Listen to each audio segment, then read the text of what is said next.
because the thing is about dreaming, about the higher, intentions of dreaming. It's about creating your own world, which means that for a period of time, you'll be still living in this world, and you'll still be in the waking dream and the night dream. You'll still be in those places. So the thing is, there is no, you ascend, you eject yourself out of these dreams. The key is that you start paying more and more and more attention to your night dreaming and the aspects of your daydreaming, so that you can utilize your whole brain function and come up with ways to change the chaos, the drama, the this, that, or the other, until you can wipe your slate clean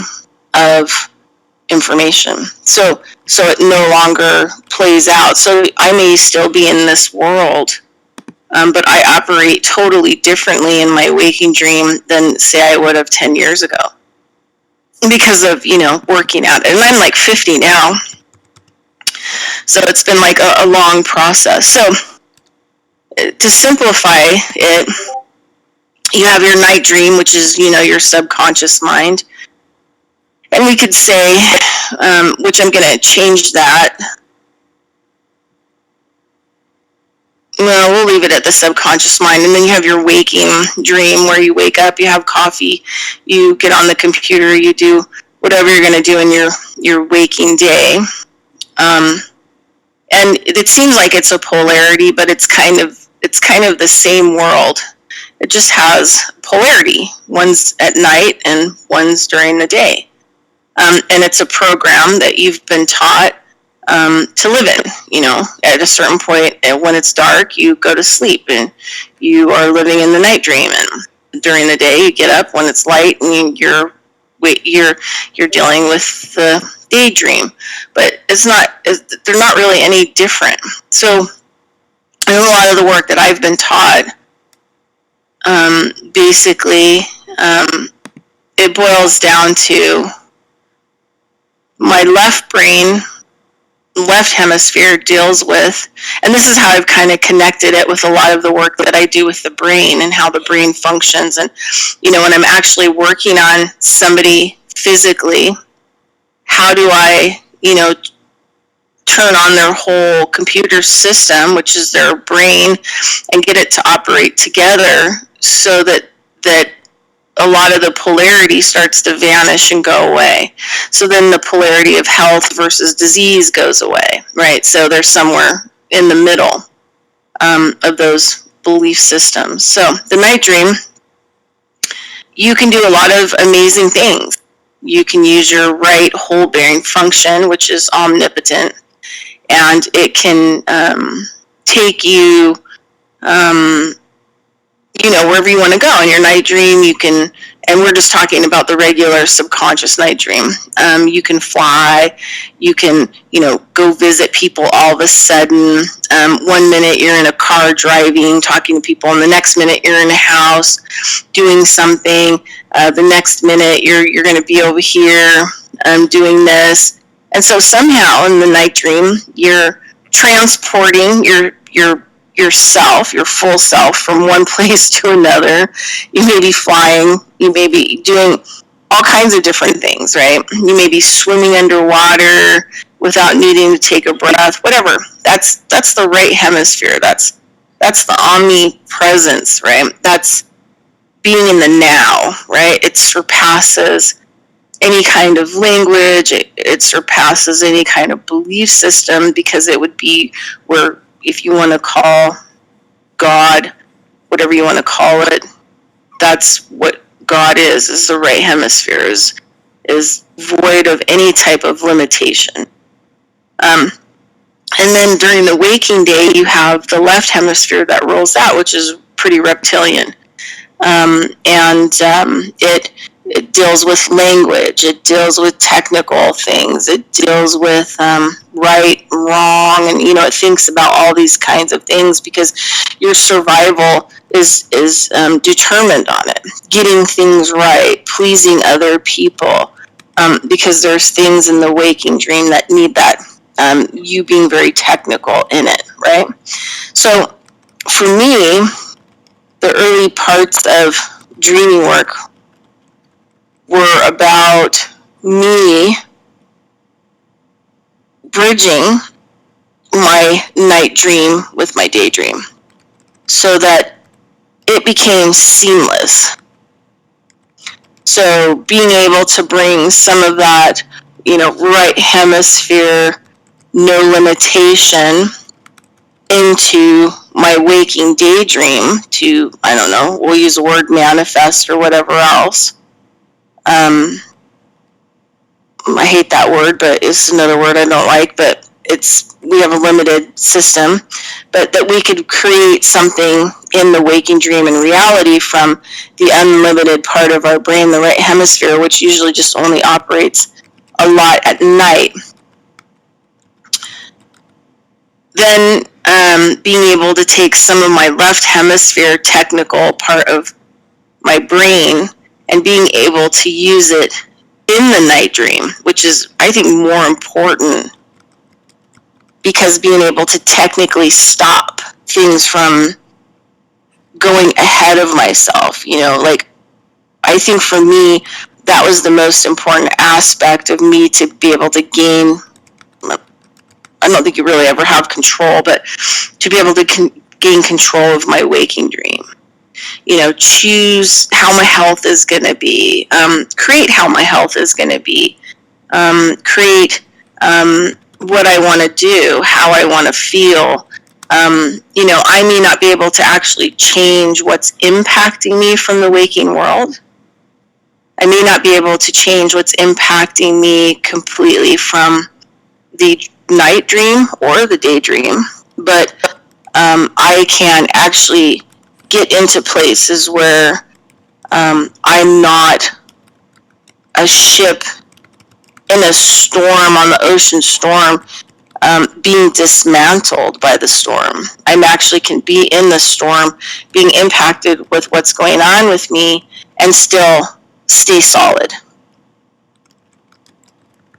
So a lot of it has to do with how is my field being impacted? How's my energy field being impacted? So anytime that I check out, I wander, I lose control of my consciousness, I can't effectively have health. I can't effectively choose how my day is going to go. And it boils down to this. You're going to work, and you get to work, and this is how conscious you get to decide if you are. How many lights were green? How many lights were red? What do the cars look like? You should be able to, in your waking dream, recall all this information without it being a struggle. Because if you can't, and you're being taken away by the daydream, right? Then that means at night, during the most important part, the dreaming world, you're also being taken in all kinds of directions, which means that your energy and your power is not being utilized for you and for what you want and what you want to create. So in the night dream, I started really finding years and years ago that, I didn't really have control over, all of a sudden I'd appear over here and I'm in a car with people and we're talking and the music's loud in the night dream, and then boom, over here, now I'm in some swamp and I'm talking to some, beings or whatever else, and now I'm boom over here in the night dream, and I'm being all over the place. And in a lot of the traditional dreaming work, they say it's because there are what they call scouts or beings that work to keep you from being conscious in your night dreams, which keeps you from being able to take yourself through the different attentions so that you not control your night dream or your daydream, but you're solid in them so that they're not impacting you and they're not hooking you in and dragging your energy all over the place and keeping you confused and stuck, right? So I started really working more in the night dream. Like I said, The Art of Dreaming by Carla Castaneda is really good because it talks about steps that you can utilize. And the number one step that can be utilized, that it can be really, really a powerful thing, is that whenever you wake up in the morning, right? Like even if it's 3:00 in the morning to go to the bathroom or whatever else, or you just wake up, or you hear something and you wake up, right, into the waking dream, to have a journal next to your bed. And the first thing that you want to do is recall, what was I dreaming about, right? And then eventually you're going to be able to recall exactly where you were at and what you were dreaming about. And then that helps you to kind of start to solidify what is going on in the night dream, because the energies don't want you to be in touch with the night dream, because then you're not going to be in touch. You're going to be pulled all over the map in the daydream. You're going to do all kinds of things that, are not good for your energy, not good for generating power, not good. They are parasites, and we're the hosts. So the more that they keep us distracted and all over the place in the night dream or the waking dream. And what happens is that, once you start working with it, recalling it, even if you jog down just like a couple lines, you can start to bring through memory, some of your night dream into your waking dream. And then you start to kind of build on that. Is it tough? Yeah. I've given up my whole life. I've given up, marriage and white picket fence and 2.5 kids. And I've given up a lot of things for the shamanic path that I travel.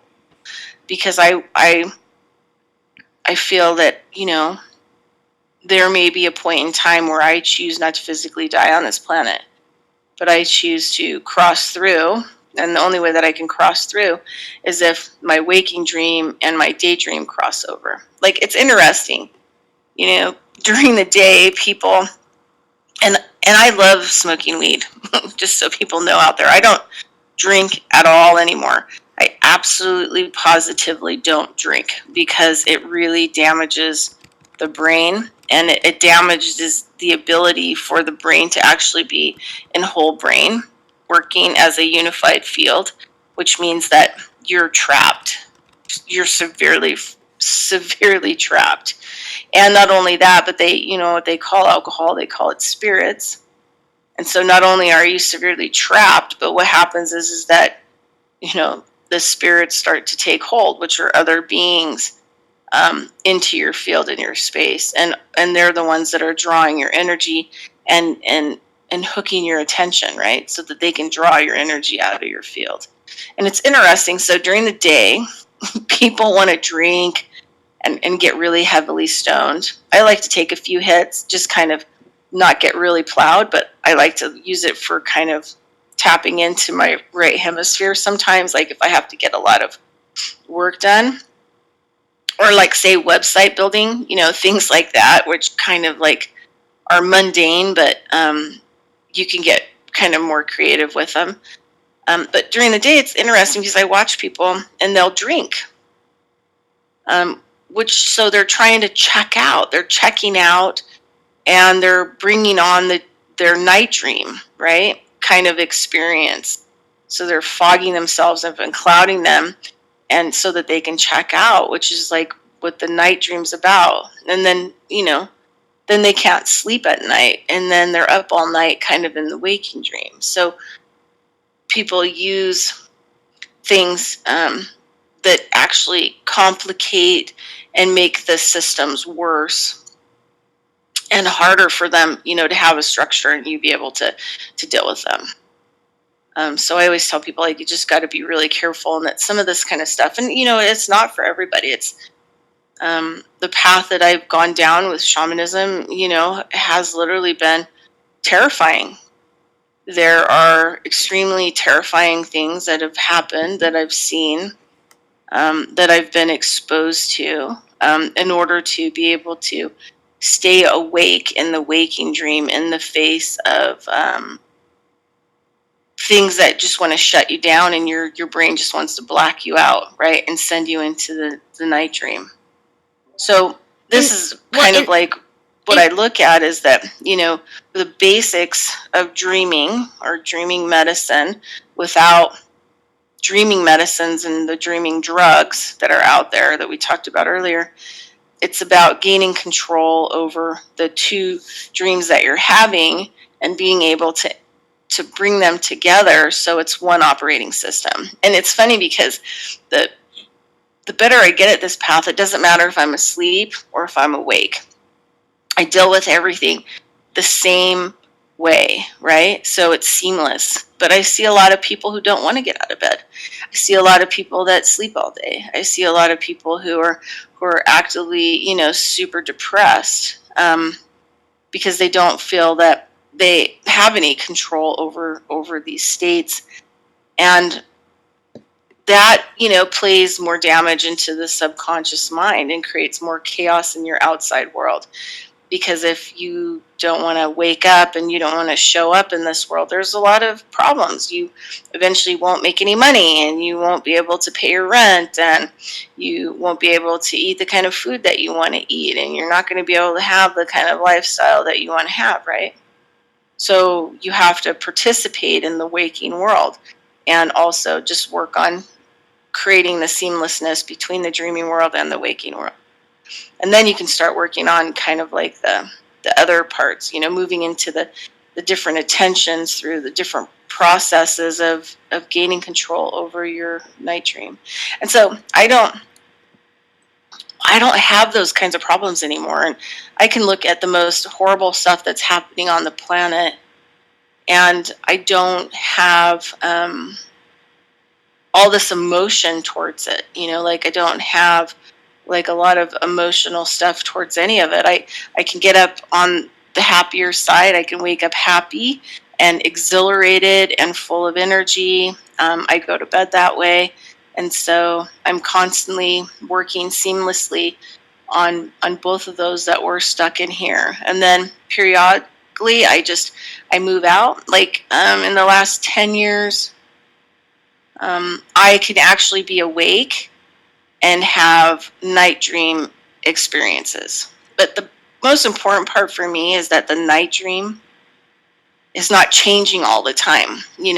I've gotten so good at, if I do have a dream, it's one long, consistent dream with all these components. It isn't like I'm going here, I'm going there, I'm over here, now I'm over there. I'm not distracted by the energy beings that are trying to distract me in the dream. Like, go here, go there, take over here. So they're constantly changing where you're at in that night dream. So may I interject with a question that I think it's super complicated, so questions are good. Okay. And you're on a great path, and I really think a lot of what you're saying is resonating with me, but I think the one question that's probably in, most people's minds is, if it's so heart-wrenching and hard work, what's on the other side of the hard work? What is the incentive or motivation? And again, that sounds very earthly, but that's sometimes you have to respond to how people how they think here in order to get them there. You know what I'm saying? So like, I mean, the standard regular person is, well, why would I want to go through this? And because it's your only real true option for freedom. Okay. Freedom of all aspects. I mean, you become emotionally free. You become mentally free. You're not attached to the social constructs that were designed before we got here. Yeah, you become spiritually free. So you may still be operating in this world, but you're operating in this world. The world isn't operating you. Got it. That's amazing. So back to kind of like what happens with the people who work on me now. And this kind of, to kind of give people an idea of what traveling, dreaming worlds would be like. Or shamans or sorcerers or naguals or people who have, I remember, Lujan Matus may be one of the most powerful, naguals on the earth at this point in time. Could you spell that last name for me, please? Matus.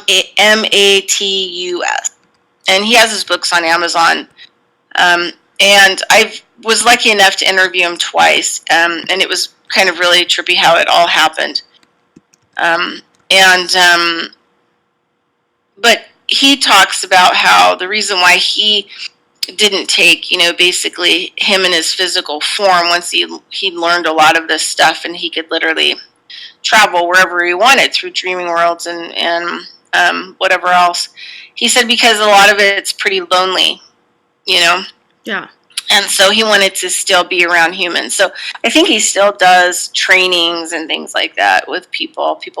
I think he was living in Cambodia or something like that. But and so he said that's one of the reasons that he kind of stays here. But a lot of people who have, traveled down these paths and done this work intensively have taken their bodies and left this world and lived. And like, I think maybe one of the oldest one that I've ever heard of was like 10,000 years old, like a physical body. But they had reached points of energy where they could, shapeshift, so one time you'd see them and they'd look like a woman, and the next time that you see them, they may look like a man, and it just really depends on how much energy and stuff they have in their field. And what they did was they exchanged. So, in the session we did with you, Karen, we talked about the 3 levels of energy and power.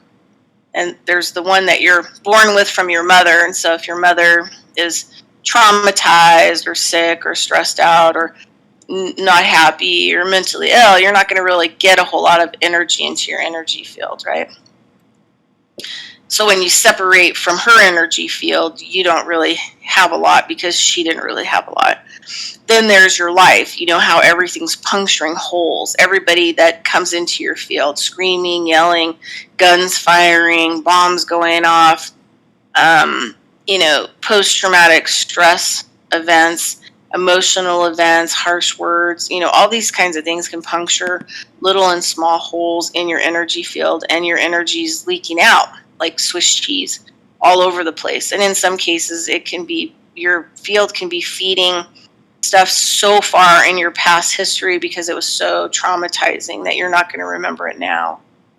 Then, so then you leak out, who knows how long it's going to take for you to completely leak out before you die. And then the other one is, then the other part is that you can do recapitulation in order to recapitulate those energies back into your field, right? Thus starting to heal your field and fill it back up. And then the next stage is learning how to generate power, how to use different types of, let's just say, sorcery or shamanic type practices to actually generate more power in your field. So a lot of these, types that have left this world who operate in another world, and some of them go back and forth, have really, utilize the 4th part, which is the power practices, in order to have fields that are luminous and hardy and plump, that they've kind of can bypass any kind of limitation of this reality, or the night dream reality, or the daydream reality.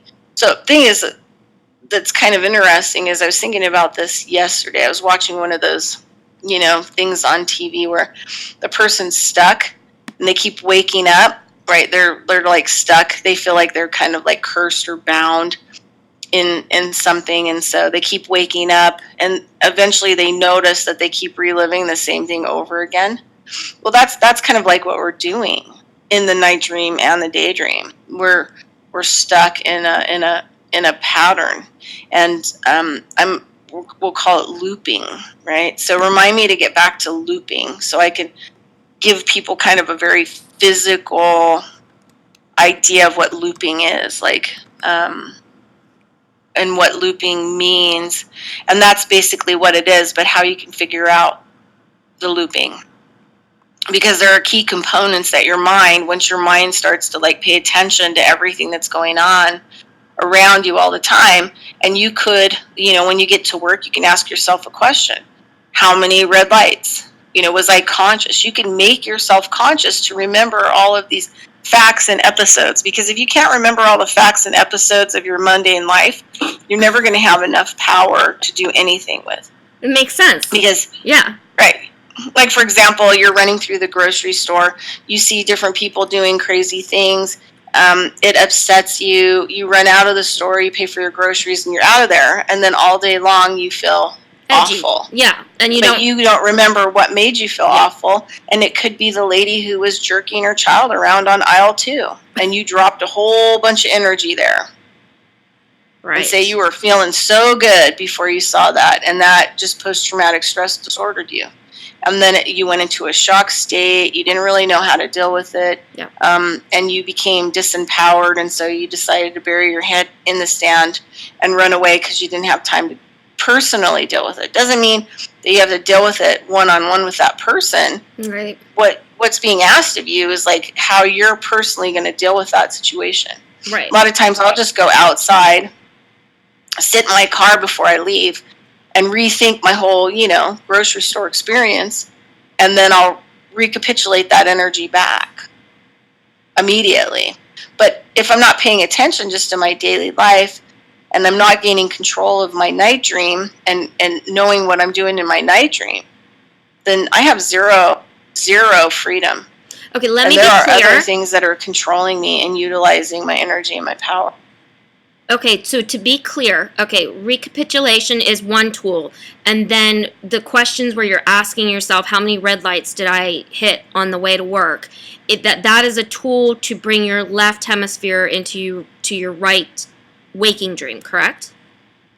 No, you want to bring your right hemisphere, which is now, right, in the now. So your right hemisphere, which is God, omnipresent, whatever, unlimited, is the now. So when I do check-in questions, let's say I arrive at work and I say, how many red lights? What am I doing there? Am I working on my left? I just want to be clear. Well, you're operating in the now. You're pulling your right hemisphere into your waking dream. Okay. Left hemisphere deals with the past and the future. And that is a very waking dream hemisphere. So you want to bring that one more into your night dream so that you can control your dream. So you literally, you're in part of, say you're in your night dream and you're dreaming and you start to notice things and you start to notice that the dream's going to change and that it's going to go over here and you go, nope, I'm not going over there right now. I want to finish this. I want to finish what I'm in. So you're using the left brain, which is technical, right, which is the day, to use it in the night so that you can build technical skills on how to manage the night dreams. That's really cool. Stop, start, yep, go forward, go backward. Those are all like left hemisphere technical things. Throw up my hand if I want to keep reminding myself. I mean, they used to use things like, visualizing your left hand because, the left side is the path of awareness. So, you may, just tell yourself, I just want to see my left hand, right? And then keep doing that before you go to sleep until you start being able to, in your night dream, lift up your left hand and actually look at it. And then you're starting to work with your left hemisphere in your dreaming because there's a level of control that you're starting to have. Oh, Bridgette. I feel inclined to work with you because we need to get some of this onto infographics. Inclined? Yes, I feel like I want to take your brain and what's the word? Reduce it like a fraction, into bullet points on an infographic.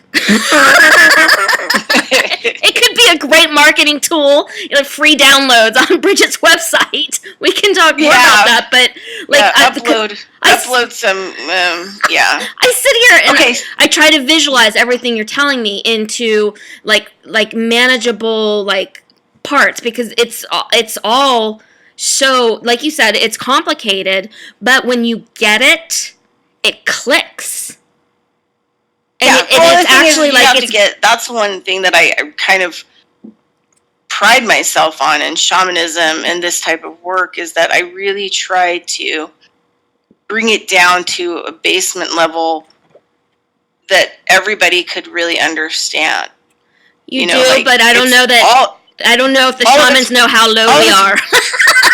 All of it's really, really simple to start, even with the 7-directional activation. It's simple, but but I think what the challenge is it's so different than how we're conditioned or socially engineered. The challenge is doing it. Right. And that's what shamanism is about, the practices that are mostly physical to get you moving, to get that energy generated into your field, right? Because if you can't get that energy generated in your field, you'll never leave this world. I mean, even people like Rudolf Steiner, the quote, it says, one of my favorite quotes of his, which is all about nutrition. But he said, basically, if you keep eating from unhealthy soil, you will be trapped in the prison of your body, which means you will never reach higher spiritual levels, right? Because you don't have enough energy in your field. So nutrition, heavy, dense nutrition, growing food, a lot of these things can be really heavy shamanism practices, because you're healing the energy in your body in order to be able to deal more with the abstract, right? Yeah, no, makes sense. It's very holistic. Well, that's what we are. We're supposed to be holistic. And I hate how they spell it. It should be WHOLE, I know. Instead of HOLE. I have the same complaint.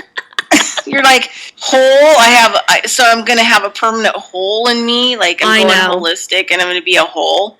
Yeah. Instead of being whole, which is encompassing all. Well, there goes those linguistic language warfare again. Exactly. Well, okay, so go ahead. Yeah, so I just kind of want to, because we're losing time here, so I want to kind of tell people how,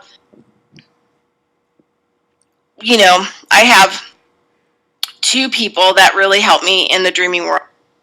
One I think is kind of more on European type descent, and probably maybe even was involved with maybe some sorcery out of South America, which is what we call the shamanism from down there. Or I call it, just to differentiate it and make sure that I'm not being culturally inappropriate, right? And that's something that the native people say, you have to be culturally appropriate. And so my where I come from, my dad's Russian line, that's where the word shaman comes from. So I use it. And, I've had conflict with people in the past about it, but when I explain it to them, then because they'll say things, well, that comes from Siberia. And it's like, yes, that's kind of where my family is from, kind of, So I can use that without having a lot of trouble from other people that are indigenous. And I'm not, as far as I know, I'm not indigenous, but that's why it's distinct, from every people. There's a distinct language that's used to describe the kind of work that I do, right?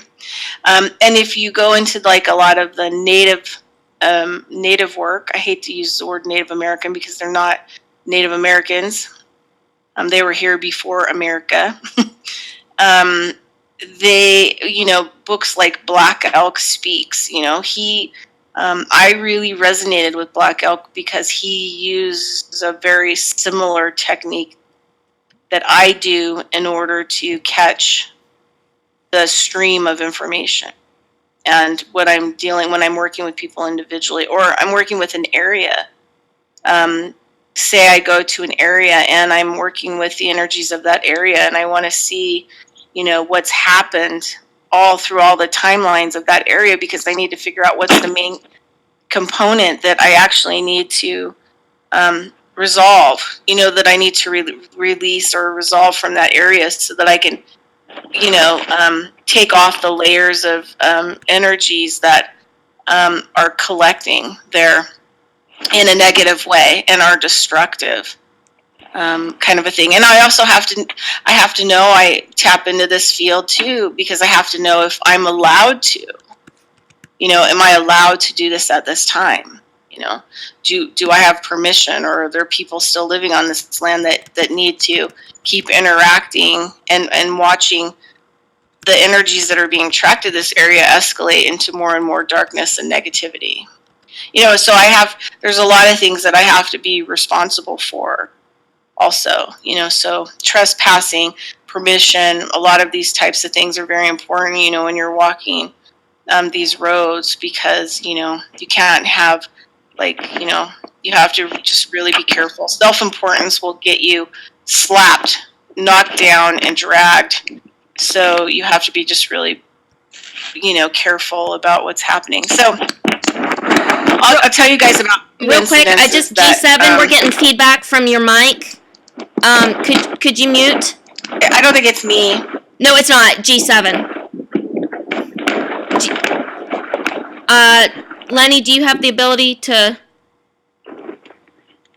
let me for the broadcast? I'll local mute it. Okay. Sounds like he's driving. Okay, go ahead, Bridgette. Okay, so the first time that this happened, I was coming back from a dreaming workshop where you don't take drugs or anything like that, but you work with a lot of other people who are working in kind of the same energetic fields that you are. And in this case, we were learning certain types of what are called, magical movements. That's what some people will call them. I call them power generating movements, and a lot of these movements are done in sequence, and these movements look a lot different than martial arts, and a lot of it is because these are older than the martial arts.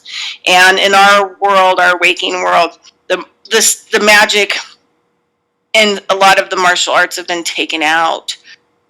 Otherwise, they would have the same kinds of effects. And there's a routine. And so we were learning dolphin and whale physical movement practices for our bodies to open up the primordial awareness that are in our biological suits. So, we were doing a lot of webbing, strumming, which is, we have webbing between our fingers, we have webbing between our toes, and then we also had a lot of movement practices, and there was a sequence of movements that we were learning over the course of 3 days that we did simultaneously together. And there were I don't know, probably 200 people there. And then we had teachers there that were connected to the dreaming worlds that their teachers move in and out of. At one point in time, their teachers were physically planted here, but they're not anymore. And so they're connected to that. So when I left that workshop, and, I felt like I was on LSD the whole time, right? Doing this work, being with these people, and generating this kind of energy and power together. And so nothing was solid during the whole course. And I don't even think I really slept. I was staying at a hostel, and the people were really noisy, and I don't even think I really slept the whole, 3 to 4 days. But anyway, the thing that was interesting is on my way back, I was super tired, and I stopped at this place, the halfway point, and I found this really cool campground that had these traditional, sheep herder tents, but inside they had beds and stuff in them, and then it was this hot springs. And so I stopped there and got a tent and soaked and kind of downloaded, and was trying to kind of get myself back together. so that I could finish the drive. And then, I had to hit the ground running with clients and stuff like that as soon as I got back. And I was not sure I was in condition to be able to do that. So I had to really kind of slow down and kind of integrate so that I could move forward and get back into Reno and do the things that I needed. After this workshop, everything changed, though. So when I was driving, there were buildings that were there now that weren't there. And then there were things that disappeared. Some things were new. And, even when I got back to Reno, there were a lot of things new. And I called a friend of mine who was at the workshop, and I said, I'm kind of noticing that there's like new buildings, and there's just like new freeway parts, and there's new areas, but then there's some stuff that's missing. And she said, oh my God, she said, I did the same thing. I drove into Oregon where I live, and she said the same thing. She said the same thing. It's exactly that she said I've been feeling. So we changed, all of us working together, and these energetic, generating this power and this energy helped each other to shift right into the waking world a little bit more. And shift it in a way that we're living, so we're not stuck in a loop, right? We changed our loops. We changed our personal loops together so that we're not stuck in this dream over and over and over again. There's, increments of change that is creating freedom. So I was asleep in this tent in the bed, and I was asleep, and I was in that place where you notice there's something going on around you physically, and so you start to wake up. And I was laying on my side, and I could feel when I was starting to wake up that from below my rib cage down was floating in the air.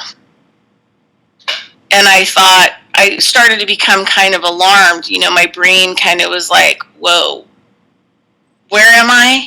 Okay, I'm in the tent. So this is all happening before I start to open my eyes, that I can sense that the lower half of me is literally floating in midair, and it's kind of twisted in a weird way. And then I get ready to open my eyes, and I feel this hand touch my chest, and I hear this really soft, like woman's voice say to me, surrender. And this whole workshop, I was about surrendering. I really wanted to surrender and change, because I'm tired of the looping, kind of a thing. And I really want, even if it's incremental, I want this incremental change. And so I worked really hard at kind of surrendering to, what I'm resisting, what I'm up against, what I refuse to change, or what refuses to change, in my outside world, in my waking dream. And so I said, okay, so I didn't open my eyes, but I could tell that there was no one physically there that I could see. And so then I just kind of rested my body, and then I felt her, continue to support the lower half. And then right when I kind of took in this deep breath to let go, she literally twisted the whole lower end of my body and snapped every vertebrae all the way up my spine. It was so intense, and then she gently put my body down, and then she was gone. And so that was when I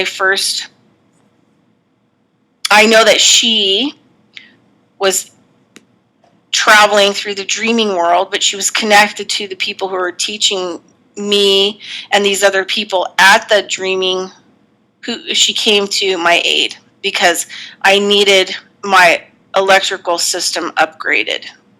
And I know that she came to actually help me with that. And I couldn't walk for like 5 hours. Thank God this happened at like 3 o'clock in the morning, but I literally couldn't move. But I wasn't afraid. I wasn't afraid that I was going to be paralyzed for long and that it was going to be super painful for a long time. And by the time I got up to walk was about the time that I needed to get out of there and then start going home. It took about 2 weeks, I think, for my spine and all the muscles and tendons in my body to finally kind of, gel together. But it was kind of a healing process. So the other incident is now I've been working with 6 years with an Asian guy, Asian descent, but I'm going to say that whatever extraterrestrial race, created them, that's part of their culture as well. And they have all these other sets of beliefs and teachings and practices that are shamanic, but they're going to call them different kinds of things. Luhan Matus calls his work lobing, which is an ancient power generating, energy sequence of movements that he's brought back from the past. So everybody has kind of like their own stuff. It's really important to work on this stuff physically as well. Because that's where I think the real power is in the waking world, also with the physical movements, the recapitulating, those kinds of things, because you really have to power your biological suit, and then working with the at night dream, as well as, it's all really, really important, but it takes quite a bit of time. You have to really be focused in on it. So then what happened is that about 6 years ago, I was